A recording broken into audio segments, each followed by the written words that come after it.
both so much. Best. All right, so excited to talk with Deb Malkin. Hey, Deb. You're awesome. Okay. There we go. I'm so happy to have you here, and I'm so happy to learn more about all of the stuff that you have in your brain, which is a lot. Oh my goodness, about pain management and just everything. I also love following your Facebook feed as well, as much as Marina's. But yeah, good stuff. And then your website is debmalkin.com, right? And then you're a somatic pain coach. I know all those things. Yeah. And we're going to try to talk about cool tactics that you can take.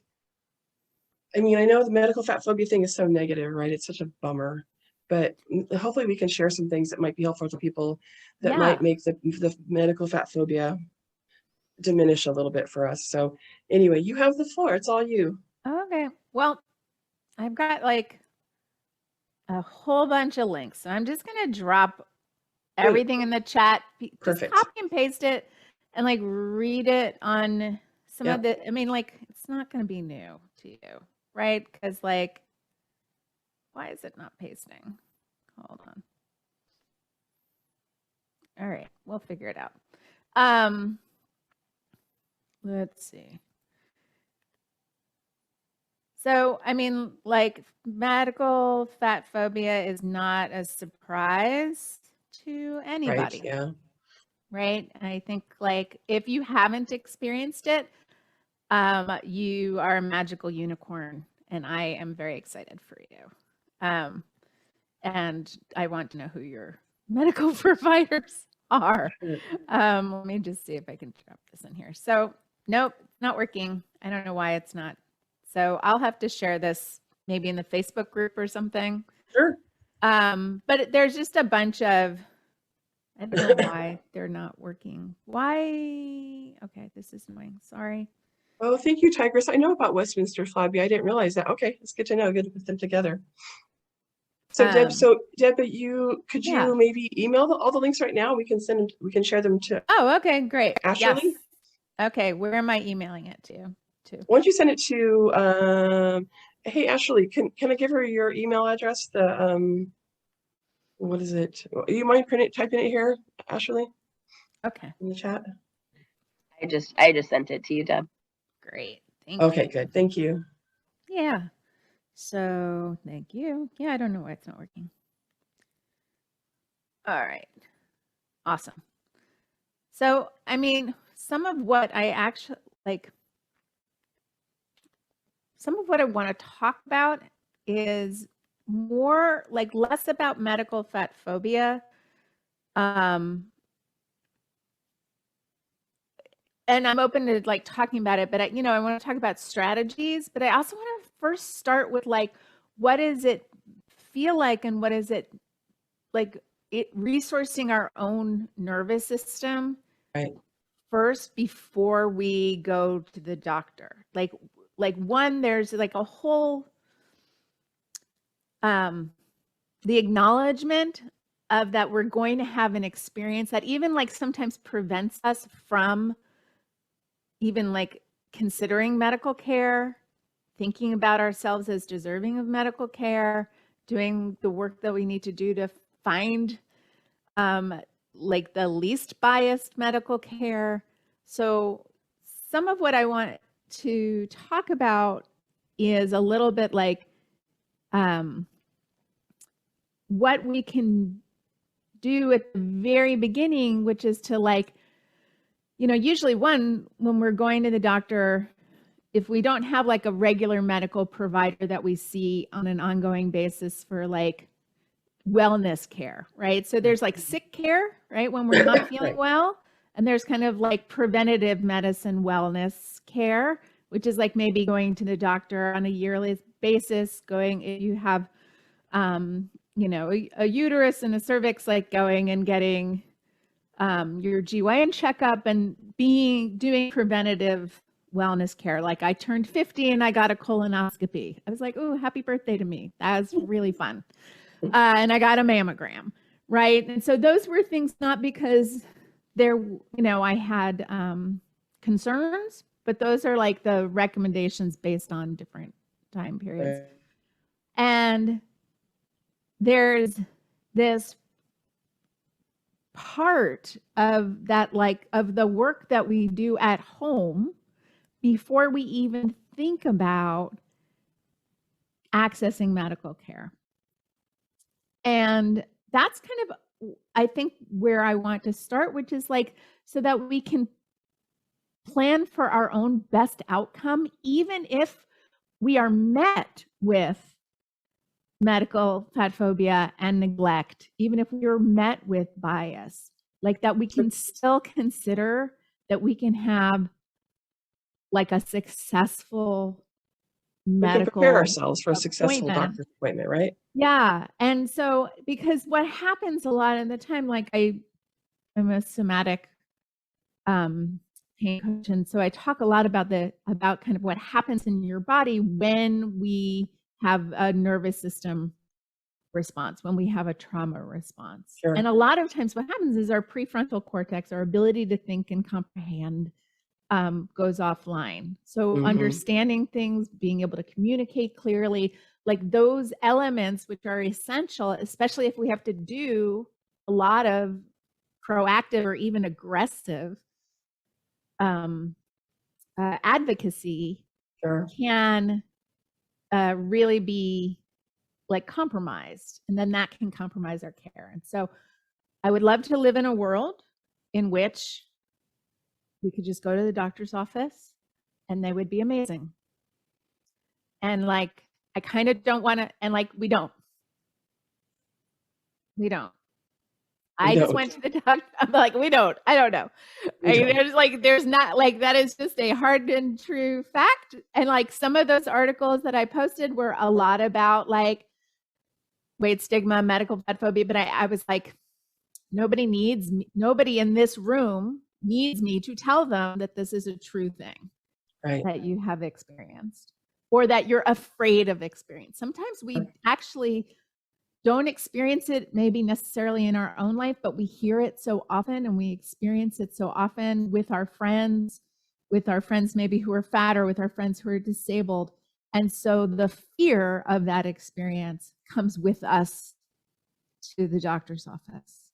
So much so that people avoid going for their regular exams that you really should be going to. If you were born with a uterus, you have to have it looked at occasionally, or palpated, and just it has to happen. But we all avoid it because we know we're going to feel like shit once we leave there, and that's not okay. I mean, that's like life and death.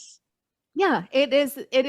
I mean, this kind of medical neglect is harmful to people, causes early death, and yet they're like,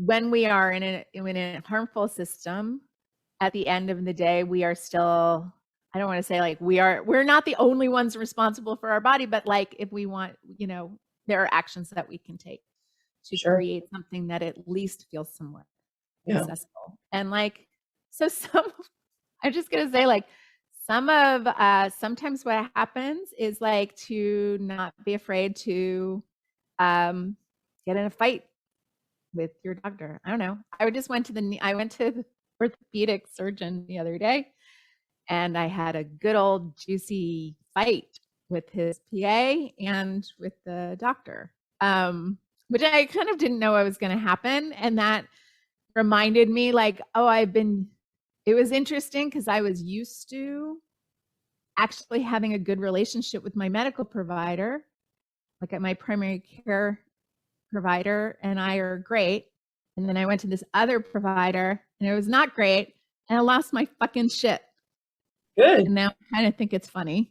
But and also I didn't have a high, like I had an immediate need, but I didn't have a high need.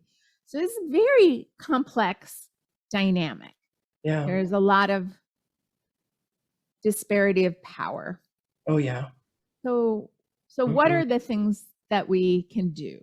And so some of it are like planning. There's a lot of it that is about planning ahead. Yep.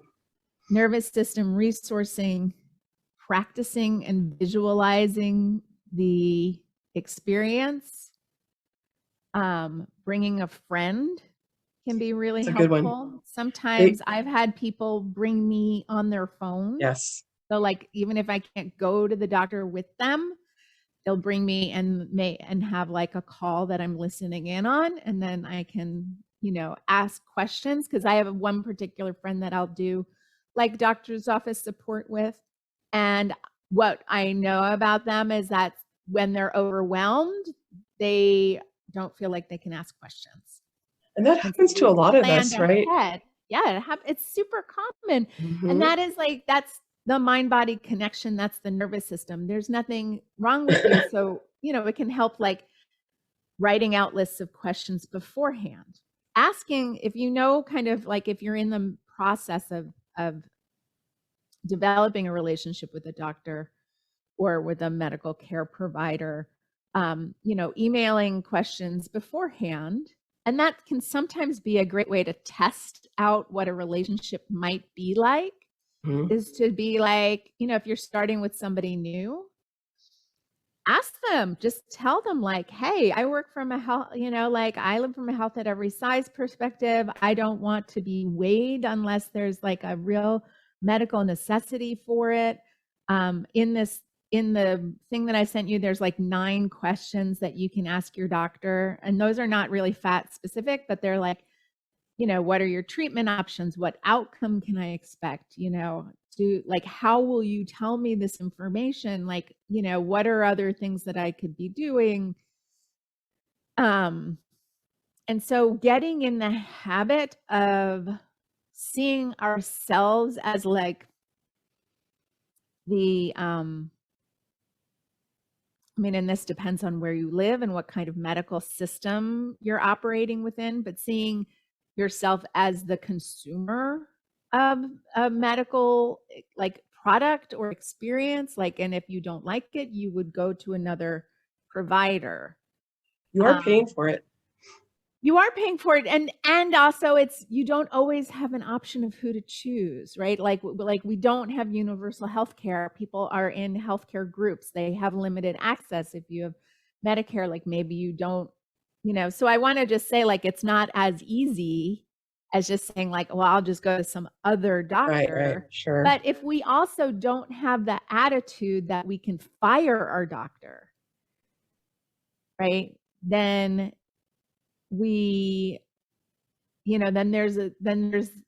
that's like a balancing to me of like the relationship, which is like, I'm going here, I'm paying you for your time and your expertise. And then I'm going to decide what I think about what you've said, what I think about the care that you are giving. I really love the idea of, and Jeanette Miller taught me this probably 10 or 12 years ago, going to the doctor with another person, because then they're being witnessed. So if they treat you like shit, there's a witness to that, and they're less likely to treat you like shit. It's so sad that we have to think about that, but it's so true. And like for you, Deb, being a witness for your friends, either in person or online, it's just really necessary for a lot of people, because I found my voice. I don't mind using it, but that wasn't me 25 years ago. And I would just be like, okay. I learned from Reagan to say, well, okay, thank you for that. I understand it. Okay, how would you treat a thin person if they came in here with the same, like that? I learned that from Reagan, I'm so grateful for those things, because now I know, I just push back. I have Reagan stuff is also in the list. My friend Shiloh did a whole presentation at ASDA conference in 2018, and there's their entire dialogue is in this one link, which is like how to help doctors not suck. Oh no, how to help doctors not be dicks, right? And so there is sometimes what I notice is, especially when we need care and when we're feeling sick, and when we we want to be cared for. Gigi was just saying that. Yeah, you need an advocate. That's especially. There's this desire to have somebody take care of us. And that can be, a very old desire of an unmet need. We might be afraid of what's happening in our body. It can be confusing if you're unwell and your symptoms are mysterious. Mhm. And it can, so what I always suggest to people is to, one, just acknowledge to yourself the emotions that you're experiencing. Write them down and just have a way of like externalizing it for yourself or telling it to a friend, saying, I'm really afraid and these are the things that I'm experiencing and I don't understand what's happening. That can be a really useful experience to start with.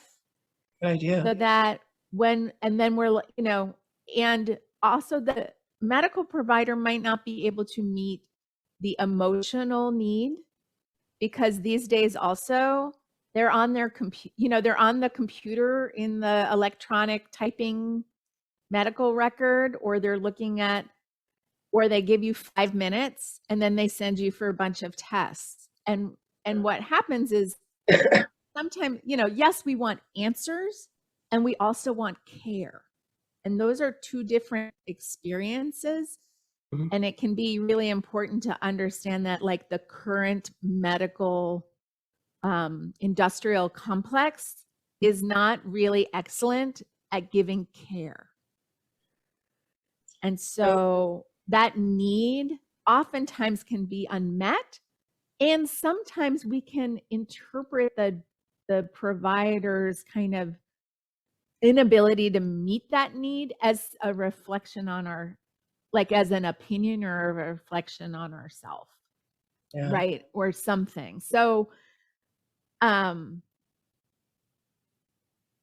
we didn't design this structure. It's terrible. Like, it's really bad. It is really bad. And so, but knowing that it's bad, we're like, okay, how do I get answers? How do I get the kind of care that I need to get? Right. And then, if so, some of it is practicing ahead of time statements that redirect your medical provider. Yes. Into what you want them to be doing. Right. Right. Because they get, I think Hannah Blank wrote about this and she was like, she called it fat distraction. Like, you come for the appointment, you have your question and the thing that you're looking for. They look at your body and then they're off in their own mind. They are. And like, they're on their own journey about your body and they just want to tell you all these things. Sometimes they don't even ask you questions. Like, I get people telling me, and they're like, you should exercise more. And I'm like, you haven't even asked, you haven't asked me a single question about what I do. Right. So they make assumptions that happens, but then it's like, if we can label and recognize, oh, they're fat, they're like distracted by my body and their own bias. Yep. They're in their own narrative. They don't really see me as a person right now.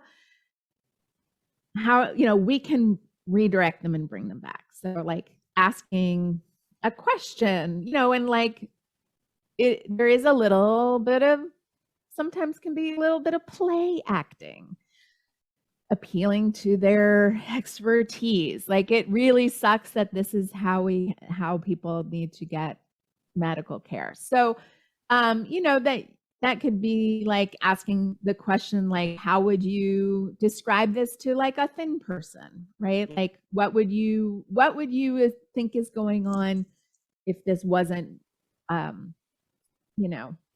if somebody who was not fat, or, and also saying things like, I'm not interested in weight loss based interventions. What else can you tell me about what is going on? Even just getting them to, sometimes it's just like getting through the appointment to getting tests, right? Well, what tests should I do? What are we looking for? What is your assessment? How do we, because there, like, what kind of next steps are there? And that would be a way to manage your way through it. And know that, like, you might have feelings in the middle of the appointment. You might cry. You might feel shaky. You might, all of those things might happen. And those are normal nervous system responses. And I think sometimes too, we have our own internalized fat phobia. And I hear people saying this all the time, like, I hate to take a free seat from a Southwest Airlines just because I'm fat. It's not their fault I'm fat. I'm like, no, it is their fault. It's their fault. They designed their seats to be 17 inches wide. Yeah. And I think when we go to the doctor's office, we take a lot of it on, right? So we were just like, oh, whatever, we shouldn't be this fat and they're going to be mean, but they're right. Like, don't take it on. It's them. They're supposed to be giving you're a human. They're supposed to be giving you the best possible treatment possible, not one kind of, treatment for one person and another kind for a fat person. Right. We have to stop taking it on as our fault and just expect to be treated like a freaking human being. Yeah. Yeah. And I think in a comment that I saw that like Reagan had posted, which is like saying like, I think you're not understanding my medical concern. So something that can be simple. So it's like, maybe you didn't, maybe I didn't, like almost like, let me see if you understand what I'm trying to explain to you. And then ask them, be like, can you tell me what you heard me say? There you go. Yeah. And then see if they heard you at all. Well, then you'll find out. Yeah. So, things like next steps, things like asking for clarity, things like asking for a follow-up, making sure that you understand kind of like what medical tests you're being sent for and why. And if they won't do certain medical tests, then you say, could you please document this in my file that I asked for this, but you won't do it? Yep. See what they do then. Well, you can back saying, how would you treat this in a thin person? You can just say like, yes, but I'm trying to understand how this condition is different. Like explain to me why this condition is different with my body. And oftentimes the problem is they're going to be defensive. So we can even just start, the first part is like, try to find the right provider. Which is to ask other people in fat community, which is not always the guarantee, right? But that's a good first place to start. Yeah. And you can always bring things up the chain. But yeah, but I would even just say like, writing to provider ahead of time, letting them know. Like when I was looking for a primary care provider, I went in and saw somebody and I picked her because she did not list like weight loss in her like description. And I went in and she just like started telling me about like my fat body, like while she was giving me a breast exam. And like, I was like, are you kidding me? And finally, like she finished the exam and I was like, is that really what that was not okay. You're in a very, and then she got really position. Apologetic and then I wrote a really direct Yelp review. Good. And I was like, this person is not a good provider for fat people. Like, and it was clearly clearly all about her. It was all about her body. I have no idea. She just saw me and it like triggered all of her own like internalized fat phobia. And so then what happened was the next time I went to a provider, I wrote him a long email and I was like, look, this is what happened with another person in your same group. And, I don't want to be weighed. I don't want to talk about weight loss. I don't want to talk about, like these are things that like, oh yes, Tiger. I'm going to read that, Tigress. And like, are you going to be a provider that I can work with? will you be a person that I can build a relationship with? Right, because you Like, hopefully it's going to be a long-standing relationship, but not if you can't trust them. no. And that's why I do find like you can build a good relationship with at least one provider, that can be really powerful and beneficial. Hello, Jen. Jen. That can be powerful and beneficial for you, to have an anchor inside of a system. Right. But yeah. Deb, how does one take it up the ladder? Like if you're in your doctor's appointment and you're emotional and you feel really shitty because they made you feel really bad, then what is the next step? What do you do next? Can you go ahead? Yeah. This is definitely not my, super wheelhouse. I'll complain on Yelp and make, there are other places that you can write reviews. Sure. But there are like, inside hospital systems, there's ombudsman offices, and it's all that same level of self-advocacy or asking other people to help you with that too. Asking a friend to maybe make a phone call for you. Yeah, so there's the kind of like in this article on like how to get your doctor to take you seriously. It says like activate the hospital's patient advocacy system. So there are often, at least in hospital systems, that there are patient advocates. And so sometimes, or patient resources, or they work on patient rights, and that there might be a way to create that and find that. Sometimes also like if we have mental health support, they also might, that might be something that you can ask your mental health provider to like support you with, either in writing a letter or making a phone call.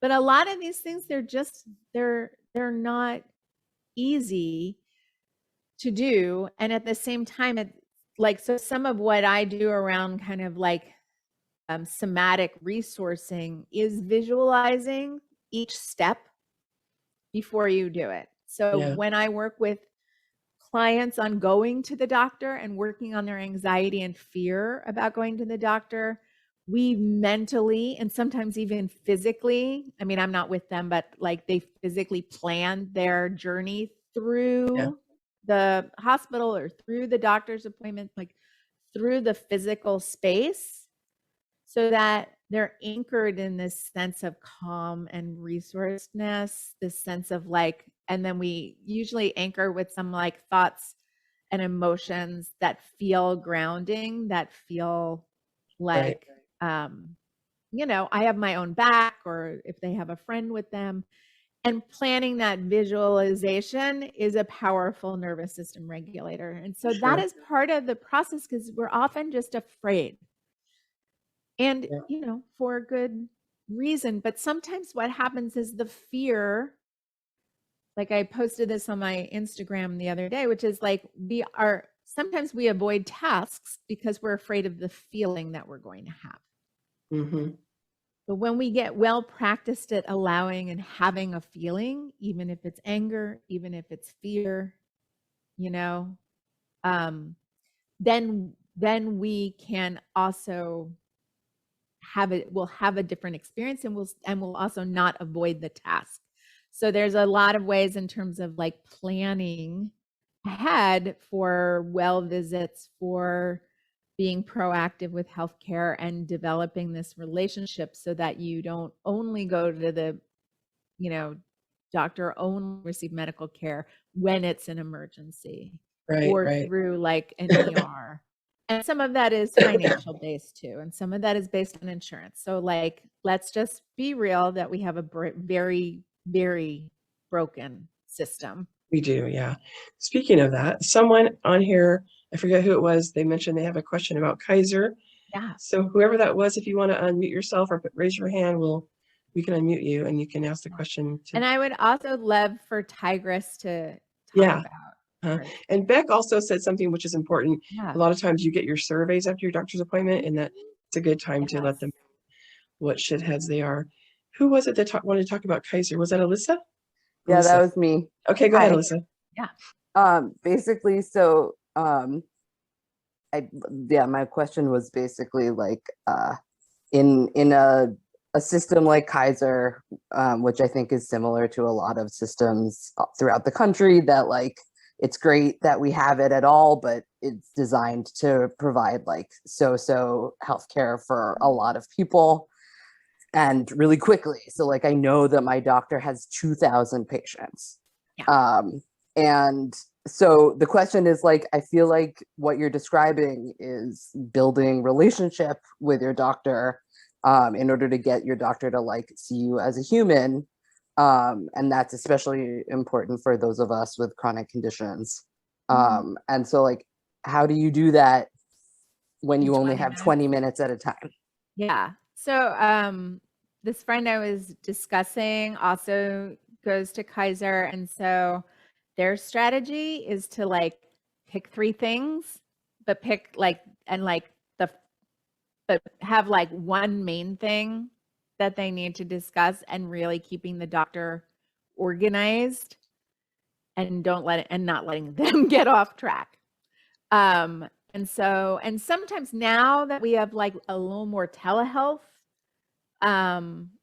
because of COVID, sometimes some of these visits can be, not in person, or they can be done digitally. Like if there's a way of doing communication, like I know my care provider, like I go through One Medical, and so I'll just write questions and then I'll get answers back. And so sometimes it's kind of like a drip method, and trying to, but it's really just like you are the one that's got to be the most, you're going to be the one who's the most invested in getting the answers. Right. And then you just have to be relentless, and support yourself through this process. So like we just have to know that even if our doctor cares, and even if they want to, the sheer volume of people that they have and the way that the system is that they have to work, they can't even sometimes and I work with a bunch of doctors, and they're just like, this sucks and it's terrible. They're like in despair, and they're like, we can't do the kind of job that we wanted to do when we went to medical school, right? So it's like, it's like remembering that doctors are also people, and they're also kind of like, I can either do my job or I can try to change. Like they're stuck in the same not working system.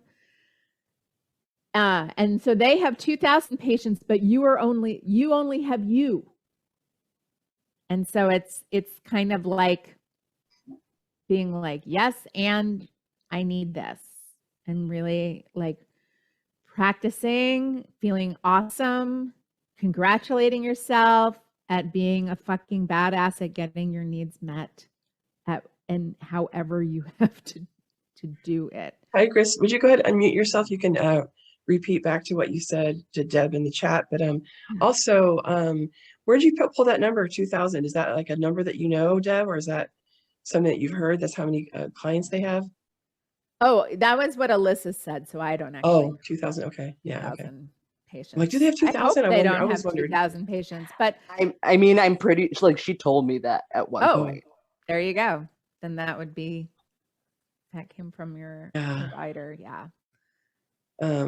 Yeah, that's crazy.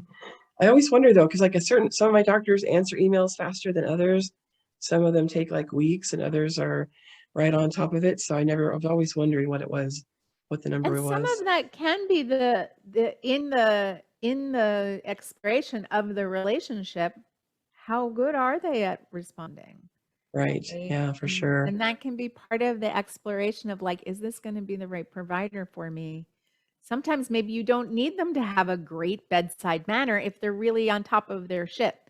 Right. So like if you have to choose, you're like, which one do you want? Do you want the one who's going to be nice. You want the one who's going to be responsive. Yeah. I think Tigris might be on a break, so I'm gonna look to see if I can find her Tigris. comment. Yes. I Her saw comment was something. great, which was to basically, I'll read it. I found it. You found it? I'm Okay. not going to consider that option at all.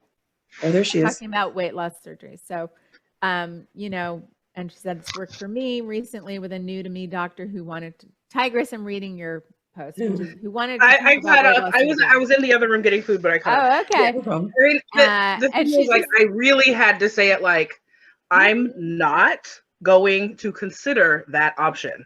And then she finally let it go. But when I was still saying things like, that's not really for me, or that's, you know, you don't have to tell me about that, or whatever, like, it wasn't clear to her.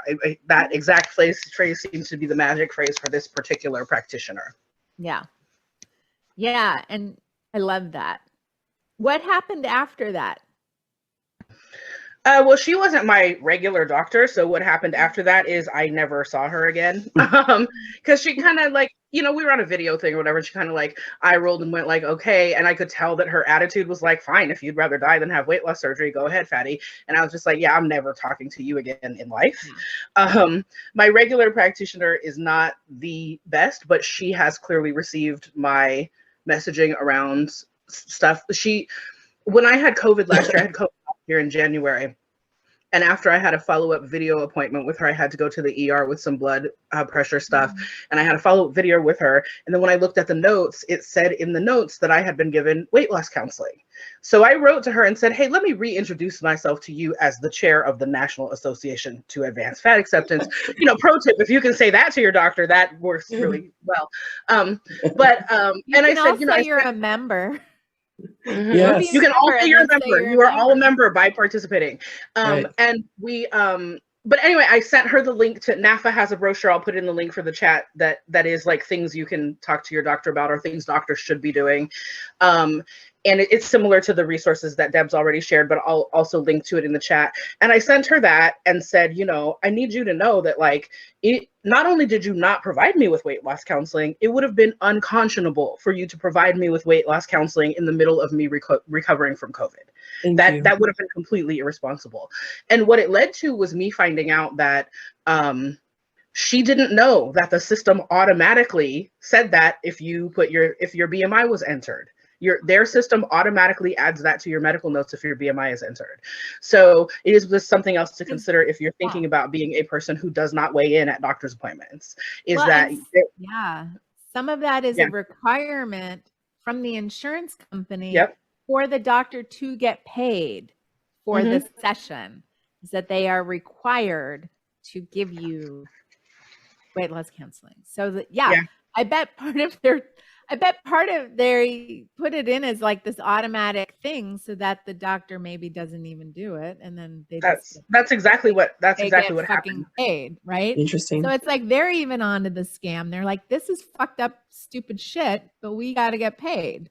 Well, and that is something to remember when you're dealing with your doctor, especially if they are part of a bigger healthcare system, not like an individual practice of their independent practice, is that they might be on your side. They might want to do things in a health at every size way, or in weight neutral way, or whatever. And they are also bound by those things. But when you bring it to their attention, getting the feedback from within the system is different than getting the feedback from the patients. So they, you know, if they're truly interested in being an advocate for you, sometimes you're giving them information they didn't know. My doctor did not know that until I followed up to say, like, I don't like the way that this was handled in our appointment. And she went, oh my God, I didn't even know that was part of our appointment. Crazy. So something to keep in mind too, if you like your doctor, but you're finding like weird things happening, is that sometimes it's happening because of things that they're bound to by the system they work for. Yeah. And I think that's powerful, that like our feedback is actually helping them be better providers. I think so. So sometimes if we think like, okay, yeah, like I want good care, but also like I want them to be good providers for other fat people. Sometimes that's where I find my own sense, like my own, like, you know, I can put up with some shit for myself, but then I really feel empowered when I think it's going to help somebody else. Totally. And that's a place where I spend a little bit more time. I mean, that's why I wrote that like Yelp review, because I was like, And that's kind of why I don't mind getting into the chair thing when I'm at Kaiser or whatever, even if it's not going to be a problem for me today. yeah. I like to be a little bit loud about it just because I want to make sure that the next person isn't, harmed in that way, because it's bullshit. You don't have a chair that's going to fit. I know I'm not the biggest person that's ever come to Kaiser. Imagine how other people feel. And like, why don't you have chairs? I mean, it's just so ridiculous to me. But anyway, that's why I do it not just for myself, but I try to do it for other people that might come behind me and be like, yeah, I got a chair that works for me. Hello. Oh, hey. So exciting. Yeah. It can be helpful when we take a kind of You're advocating for broader, other broader fatties, right? You're advocating for others. yeah. I had something else to say, and I'm sorry. I know that oh no, my brain, it's perimenopause brain. Yeah. So it remembers some things and not other things. I know that there's I think it's called Weight Sheets. Yeah. That's got the whole series of Hi, Reagan. Is Reagan here? Yeah, Yeah. she's there. She's on. Yeah. Cool. I'll put it in the chat. Right. Thank you. Thanks, Reagan. Yeah, so there's also, I mean, there's so much people, but like it's hard to feel like, oh, I have to also go to medical school Yeah. so I can go to the doctor and get care. And so some of it also is having a plan for what happens after. I was going to say, you had some ideas for after the appointment, right? So after the appointment, one, having a way to just affirm your own fucking humanity. And so health sheets. Thank you. Not weight sheets. I knew it was like a sheets. Mm-hmm. Sheets or sheets. I got sheets or sheets. Mm-hmm. Yeah, that's a beautiful resource. And that's another thing that you can send to a provider ahead of time. And some of these things are like, I'm going to send you this thing. I'm going to see if you're like, yay, that's so cool. Or you're like, who are you trying to be? So after an appointment, having somebody to, if you didn't bring somebody with you to support you, having somebody who can just listen afterwards can be really helpful. Or writing it out in a journal, or literally going and like taking a walk or moving some way, like some kind of nervous system discharge. Because sometimes what happens is take it out. The anxiety that we bring to the appointment and then getting through the appointment and then after the appointment can really kind of like tank you. Cool down.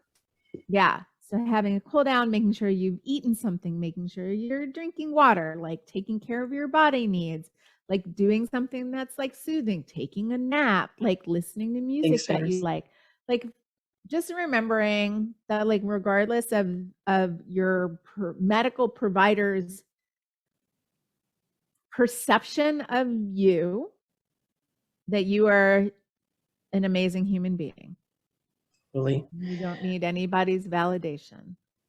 And so, and whether that means like going online and like getting support in some kind of way, but it can be really helpful to plan that in advance.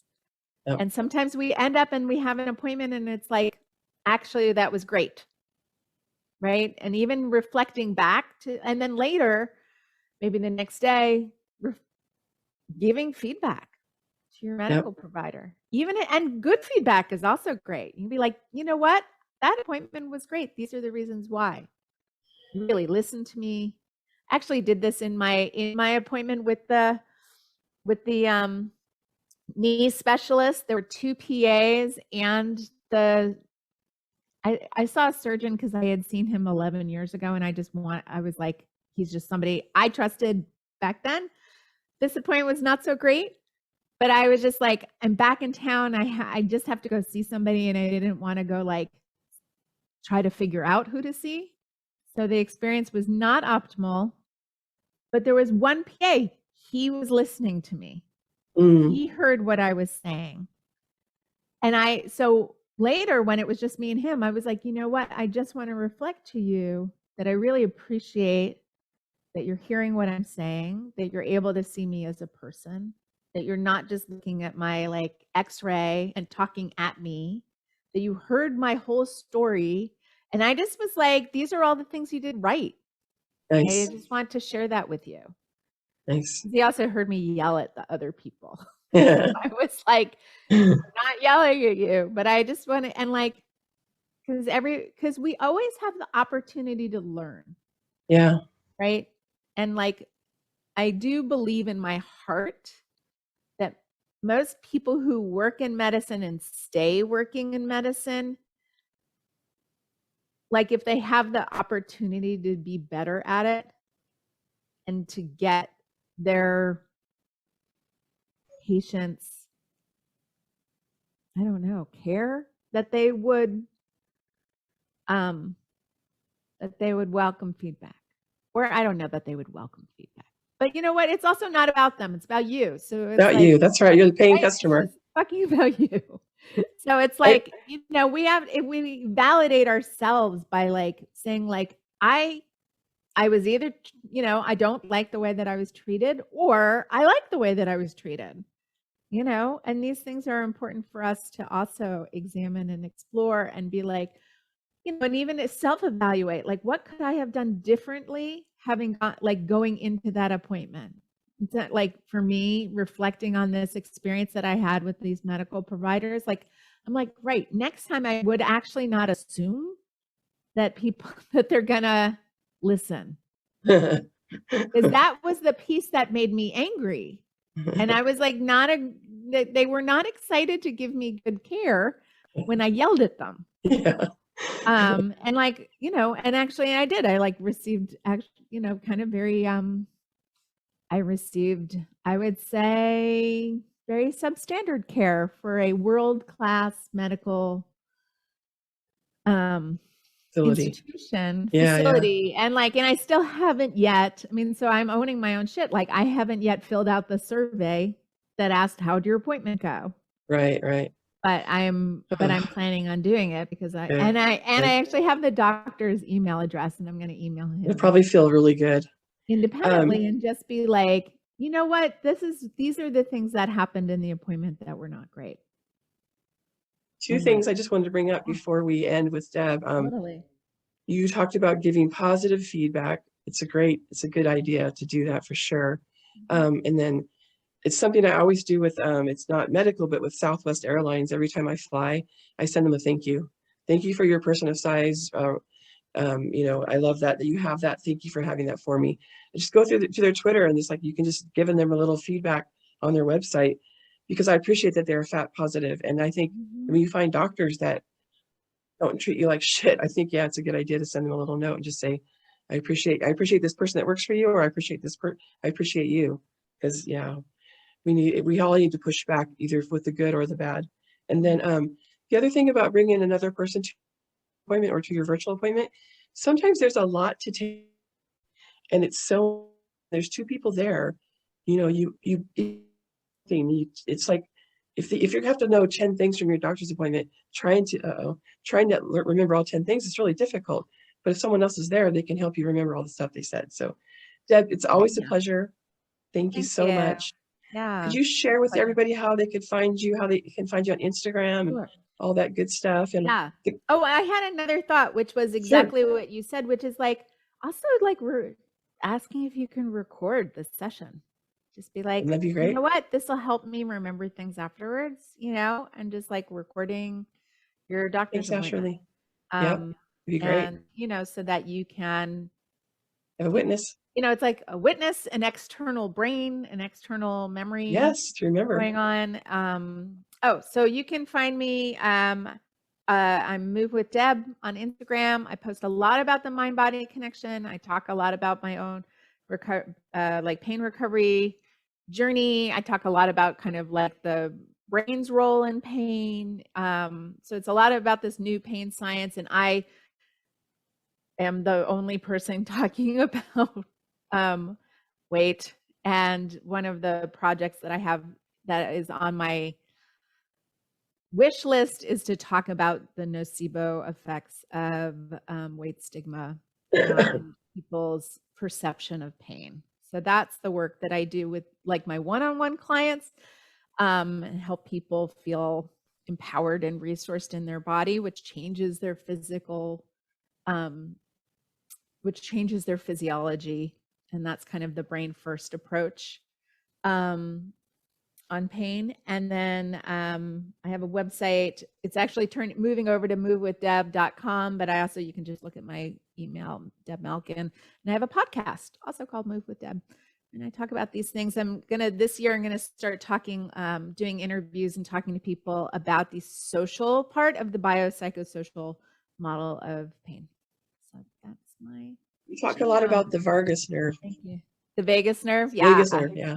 Vagus nerve. So yeah, it's a lot. It's like a little pain. It's like little neuroscience, a little polyvagal theory, a lot of fat liberation, and yeah, kind of, and like self-efficacy, and a little bit. One last question. Are you taking new clients? I'm gonna start. I put a pause on my program. So I have an 8-week pain recovery program, and I do a whole bunch of pain science education and teach a bunch of different concepts, and then we do one-on-one coaching, and that is on hold just until March, and then that'll start up again. But a lot of like there's a giant resource list, and there's lots of other resources I have that I'm happy to share. And so that'll start in March, and I'll start like opening up probably conversations back in February. You're wonderful. Thank you so much, Deb. Thank you for all the resources. I'm so happy to be able to have these conversations. Thank you. Hey. All right, I'm going to turn it over. We're going to switch now. We're going to switch gears. If anybody needs a little break, go ahead and take your break if you need a little break. But we're going to switch gears, and we're going to ask Reagan to get ready. It looks like she's already ready to go, raring to go. And we're going to talk with Reagan Chastain, which most of you probably know her and know how wonderful she is. And she's